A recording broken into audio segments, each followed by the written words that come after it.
বাংলাদেশে কোনো চাঁদাবাজি চলবে না। বৈষম্যবিরোধী ছাত্র আন্দোলন চাঁদপুর জেলা থেকে আমরা বাজার মনিটরিং করেছি। আজকে বাজার মনিটরিং করে আমরা বিভিন্ন দ্রব্যমূল্যের চার্ট আমরা দেখেছি, তারা আপডেট করছে কিনা, ক্রেতারা কোনো ভোগান্তির শিকার হচ্ছে কিনা, কোনো চাঁদাবাজি চলছে কিনা, সেই বিষয়ে আমরা লক্ষ্য রাখছি।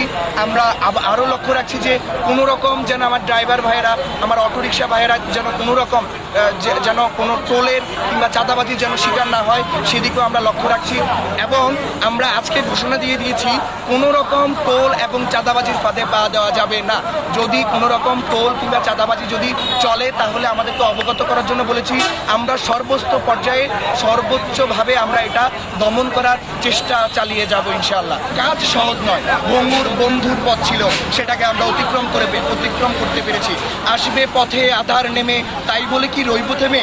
কখনোই আমরা থেমে রইব না, আমরা চালিয়ে যাব। আমাদের উপরে কত জেল জুলুম অত্যাচার হয়েছে, আমরা কত নির্যাতিত হয়েছি, কিন্তু আমরা কি বন্ধ থেকেছি? আমরা বন্ধ রাখিনি। আমরা আমাদের কার্যক্রম অব্যাহত রেখেছি এবং শেষ পর্যন্ত আমাদের কার্যক্রম অব্যাহত রাখবো ইনশাআল্লাহ।